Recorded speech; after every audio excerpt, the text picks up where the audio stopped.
Hola, ¿qué tal estás? Espero que divinamente, allá donde te encuentres.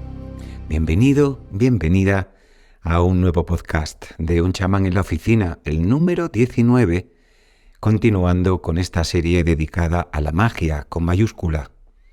En esta ocasión he titulado este podcast La Revolución Oculta.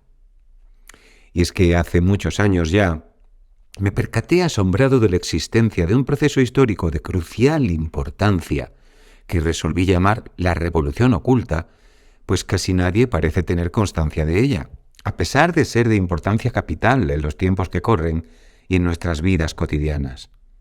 Y también porque justamente tiene que ver con eso que llamamos en Occidente las artes ocultas o esotéricas. Todo comenzó a partir de mi atolondrada irrupción en la vía tolteca hace ya más de 2 décadas, de la que ya he hablado en otras ocasiones, la cual me abrió las puertas al tesoro del universo del conocimiento iniciático, una herencia tan vasta o más que el propio conocimiento académico en el que todos y todas hemos sido educados. Y me dije, ¿cómo es posible que todo esto que estaba frente a mis narices haya permanecido invisible durante tanto tiempo para mí y, según he podido comprobar, para la inmensa mayoría de las personas? Fui comprobando con tenacidad y rigor la exhaustiva veracidad de los planteamientos que se me iban ofreciendo en el camino tolteca, de entrada, y luego en todos los demás que se abrieron ante mí, experimentando así la enorme dificultad de avanzar en ellos debido a que, a diferencia del conocimiento académico, las fuentes son muy difíciles de contrastar, el consenso general apenas existe y las pruebas hay que hallarlas por uno mismo, muchas veces de un modo harto heterodoxo, pero aquel era, es y será un conocimiento fehaciente, veraz y corroborable. Me hallé, pues, en un campo de estudio, experimentación y práctica que, a pesar de su comprobable veracidad, estaba sembrado de trampas, desvíos falsarios, mezclas de mentiras con verdades y comportaba un grado de riesgo no menor, pues la psique entrenada al uso occidental encuentra enormes obstáculos para encajar lo que se va descubriendo en este camino y verificando, con lo que puede caer en delirios, perdiendo el pie con la realidad. ¿Por qué esto es así?, me pregunté una y otra vez. ¿Por qué un conocimiento tan útil y beneficioso ha sido escamoteado, mezclado con inmundicia, falseado y sistemáticamente negado? Rastreé el devenir histórico, conocedor de que en origen y durante largos milenios, ambas mitades del conocimiento, que hoy sé que es uno, el oculto y el abierto, no eran sino un único camino, con múltiples ramas que se entrelazan de modo armonioso, nutriendo y enriqueciendo al conjunto del árbol del conocimiento.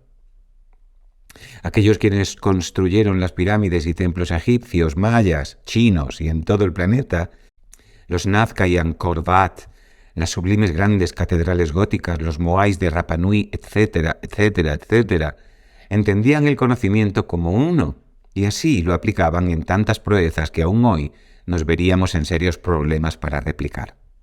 ¿Qué sucedió? Bueno, es una cuestión demasiado compleja, extensa y ardua para recogerla en un único podcast, pero tocando algunas notas, sé que quien me escucha tendrá elementos para orquestar la melodía completa. Vayamos al siglo de las luces y obsérvese que lo que hacen las luces es iluminar. Aquel periodo que podemos considerar, por fijar algún punto, como el arranque del espectacular desarrollo de las ciencias y tecnologías que hoy disfrutamos. En la Ilustración aún se quemaban brujas, y el Renacimiento, con su rescate del conocimiento hermético, gnóstico y alquímico, arquitectónico, simbólico, artístico y de las filosofías y ciencias esotéricas de la antigüedad, ya había quedado atrás y contrarreformado. De la Biblioteca de Alejandría, los códices mayas y los compendios del saber caldeos, asirios y sumerios, apenas se conservaba nada, salvo en los círculos esotéricos vinculados a logias, clubes secretos e instituciones de poder como el papado o las grandes casas reales y aristocráticas. Y, entonces, un movimiento de pensamiento, teología, invenciones y ciencia vino a revolucionar el orden occidental y con ello la totalidad del planeta. Aparte, evidentemente, del movimiento enciclopedista y otros muchos actores y sucesos, si hay un hecho que podamos elegir como nacimiento de la ciencia moderna, al menos en Occidente, ese es el de la publicación de los Philosophiae Naturalis Principia Mathematica de Isaac Newton, con un fundamental apuntalamiento en la filosofía y matemática de René Descartes, o Descartes, como le llamamos por aquí. No deja de ser significativo recordar que este último y el padre de la ley de la gravedad sostuvieron diversos enfrentamientos, ya que Newton fue acusado de falta de empirismo, digámoslo así de simple, por el filósofo y matemático francés. ¿Sorprendente? Pero es que, como ya he recordado en otros podcasts, Newton no era un científico como hoy los imaginamos. La misma Wikipedia, que no es precisamente un baluarte del conocimiento iniciático, lo clasifica como físico, teólogo, inventor, alquimista y matemático. Espera, ¿alquimista? Pues sí. Es de dominio público que Newton investigó durante toda su vida en las antiguas profecías, en las técnicas de los constructores de pirámides, los pitagóricos, la alquimia, y que en la biblioteca de la Universidad de Cambridge, donde estudió, si no recuerdo mal, se conserva un tratado hermético, compendio de sus escritos sobre todos estos asuntos que, a diferencia de los otros libros suyos, nunca se publicó, pero felizmente se conservó. Pues fue una tónica en su vida el enfrentamiento con las poderosas fuerzas que ya ganaban la pugna para arrojar todo lo iniciático, mistérico y esotérico al basurero de la historia. Newton era también masón, como lo fueron Leonardo da Vinci, Pascal, George Washington, San Martín, Mozart y muchos, muchos otros, y como lo siguen siendo en la actualidad más personajes con poder de lo que pudiera sospechar, querida escuchante. No podemos entender la historia con mayúscula sin la historia oculta de la masonería, las sociedades secretas y con ellas la transmisión del antiguo conocimiento vedado, ese que Elena Petrovna Blavatsky abrió con espada de fuego en su monumental y denostada hasta la saciedad obra literaria. Te pido que pienses más allá de lugares comunes y etiquetas simplistas, diseñadas para la masa que se refocila en su ignorancia y la enarbola como bandera. A cualquiera que le interese el conocimiento y tenga un mínimo de inteligencia, le tiene por fuerza que atraer en extremo el conocimiento antiguo oculto. Solo hay que viajar a Egipto o a Camboya o a Perú o a México o a China o a India o a la misma Europa, por todo el orbe, los rastros autoevidentes de un conocimiento muy antiguo, excelso y perdido, resplandecen más allá de las veleidades de cada época. ¿Cabe imaginar que el conocimiento que Newton detentó de lo hermético y la alquimia no formara parte esencial de su crucial aportación a la ciencia? No, para quien no alberga prejuicios y solo busca la verdad. Y así lo demuestran numerosos documentos de su época. Pero tuvo que ocultarlo para no ser execrado por la sociedad de su tiempo. Bien, este ha sido solo un ejemplo entre muchos. Demos ahora un salto en la larga alfombra de la historia hasta la segunda mitad del siglo XIX, donde, a pesar de todos los intentos, el esoterismo, lo mágico y lo iniciático seguían permeando el imaginario colectivo. Es notorio aquí el redescubrimiento y la taxonomización de lo que hoy llamamos espiritismo en las sociedades europeas y americanas de la época. Sin embargo, se había conseguido generar tal estado de confusión y deterioro en este terreno que sólo los verdaderos iniciados e iniciadas tenían alguna oportunidad de acceder a los verdaderos principios y verdades, valga la redundancia, que un día fueron parte indisoluble del conocimiento único y que ahora yacían bajo un espeso manto de oscurantismo y desprecio por parte del triunfante paradigma materialista racional, que se había desgajado de ese tronco único en el que magia y ciencia siempre se entrelazaron como las serpientes del caduceo. Y de pronto aparecen figuras capitales como Schopenhauer, creo que se pronuncia así, tal vez Schopenhauer, considerado el pionero de la introducción del pensamiento místico y espiritual oriental en la filosofía de Occidente, o la propia Madame Blavatsky, quien además de elaborar una impagable recopilación y estudio de los conocimientos iniciáticos de la historia de todo el mundo, fue una de las responsables directas de que Krishnamurti se convirtiera en una de las grandes figuras de la inteligencia espiritual del siglo XX. Paulatinamente, una escalera conformada por peldaños de sucesos a partir de finales del siglo XIX, que fueron pasando desapercibidos para la gran mayoría, se fue abriendo camino hacia las alturas, sin que, como digo, se haya recogido en tratados de historia ni ámbitos académicos hasta donde he podido averiguar. Hechos como la llegada en los años 20 del pasado siglo XX de Yogananda a los Estados Unidos, llevando el yoga a Occidente, junto con su enseñanza de la necesidad de la experiencia directa de la verdad, en oposición a la fe ciega, principio que es la misma base del gnosticismo.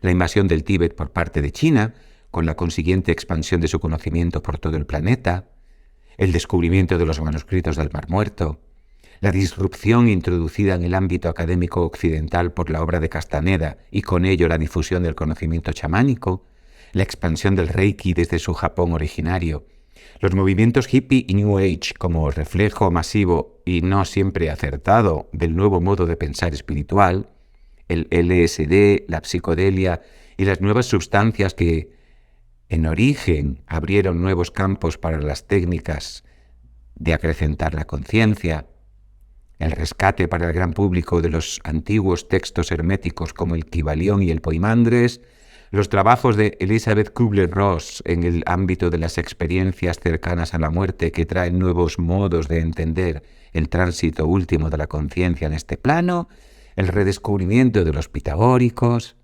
etcétera, etcétera, etcétera.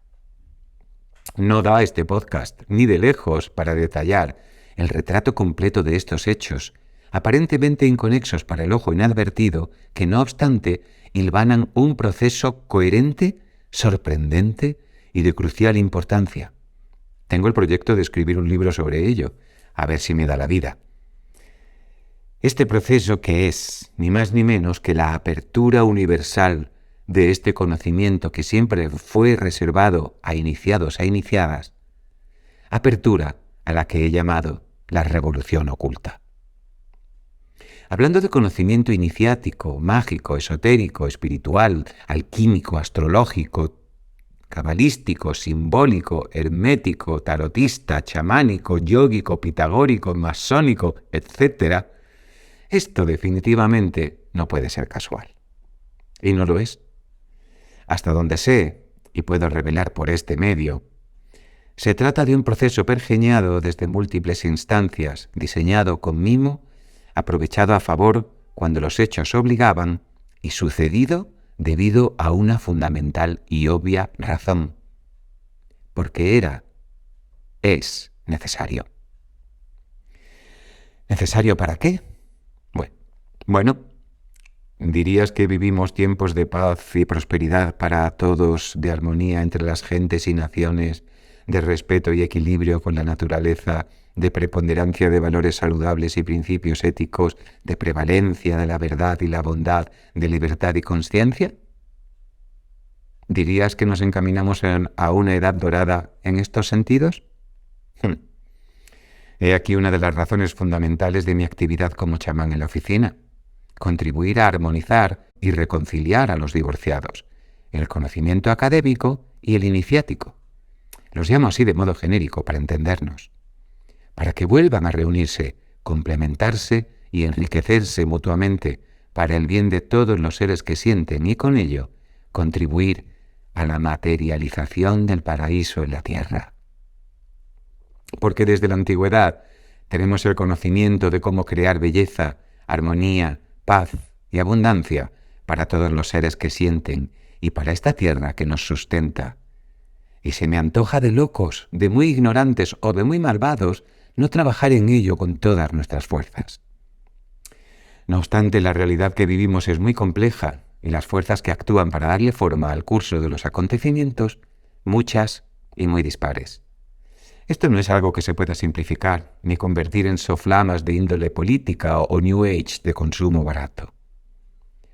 La revolución oculta solo podía ser oculta para generar su efecto liberador, para darnos las herramientas que hoy es claro que necesitamos para navegar estos tiempos convulsos y extraños, para abrirnos vías de conocimiento y proporcionarnos modos prácticos y reales de hacernos más conscientes, y proporcionarnos modos reales y prácticos de hacernos más conscientes, sobrios, despiertos y sabios. Es la revolución de la conciencia humana y del despertar de nuestras capacidades latentes. Sin ello no hay cambio posible, pues el observador modifica al objeto observado y por ende, mientras sigamos viendo la realidad como algo ajeno a nosotros, como algo sobre lo que no tenemos poder y que nos obliga a una vida determinada sin que apenas podamos hacer nada por cambiarlo, estaremos condenados a esta existencia bipolar, donde seguimos sin emplear toda nuestra capacidad como seres creadores en generar un paraíso para todos y para todo lo que existe. Lo que es, como vengo diciendo siempre, en estas palabras, pues no hay quejas ni reproches, sino la constatación de una realidad disonante, incongruente, que puede y debe ser aprovechada para aprender, entender y evolucionar. Y por mucho que yo desvele y revele aquí esta revolución oculta, por mucho que trabaje en darla a conocer y compartir desde mi humilde posición las artes que nos hacen crecer y desplegarnos como seres divinos y eternos, seguirá siendo oculta para la mayoría. Pues como bien reza el viejo adagio, quien tenga oídos para oír, que oiga, y quien tenga ojos para ver, que vea. Yo, hoy, en este otoño delicioso del 2023, me permito la osadía de añadir, y quien tenga boca para hablar, que hable. Que tengas un día revolucionario. Hasta pronto.